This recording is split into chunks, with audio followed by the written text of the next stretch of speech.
بسم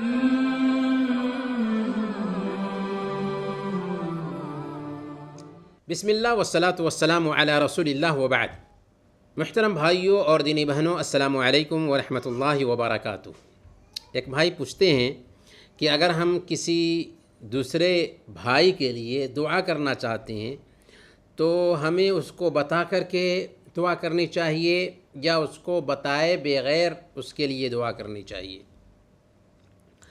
دیکھیں، سب سے پہلے ہم یہ عرض کریں گے کہ اگر آپ اپنے کسی بھائی کے لیے دعا کرتے ہیں اس کے غائبانہ میں، اس کو بتائے بغیر، تو اس کی بہت اہمیت ہے۔ ہاں، اللہ کے نبی صلی اللہ علیہ وسلم نے یہ تعلیم ضرور دی ہے کہ آپ اگر کسی اپنے بھائی سے محبت کرتے ہیں تو اس کو بتائیے کہ آپ اس سے اللہ کے لیے محبت کر رہے ہیں، لیکن اگر آپ اس کے لیے دعا کرنا چاہتے ہیں تو آپ اس کو بتائے بغیر اس کے لیے دعا کیجیے، تاکہ آپ کی دعا میں اخلاص پیدا ہو، اور پھر اللہ کے نبی صلی اللہ علیہ وسلم کی اس بشارت کے بھی آپ حقدار ٹھہر سکیں۔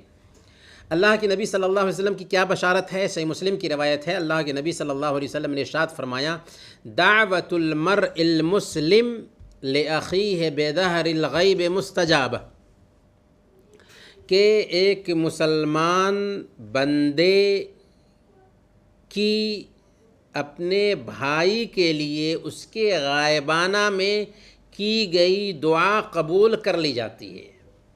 یعنی ایک مسلمان بندہ اپنے بھائی کے غائبانہ میں اس کے لیے جو دعا کرتا ہے وہ دعا قبول کر لی جاتی ہے۔ عند رأسہ ملک مؤکل کلما دعا لأخیہ بخیر قال الملک المؤکل بہ آمین ولک بمثل۔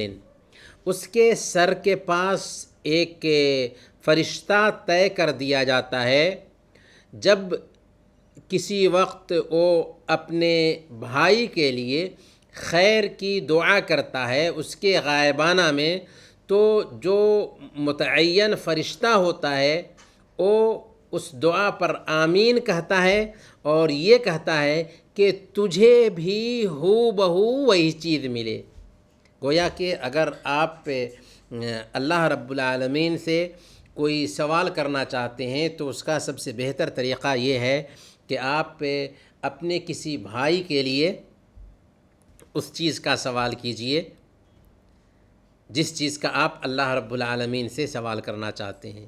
اس کا فائدہ یہ ہوگا کہ فرشتے آپ کے اوپر متعین کر دیے جائیں گے، فرشتے آپ کے لیے دعا کریں گے اور آپ کی دعا پر آمین کہتے ہوئے کہیں گے کہ اے اللہ اس کو بھی وہی چیز نصیب فرما، وہی چیز عطا فرما۔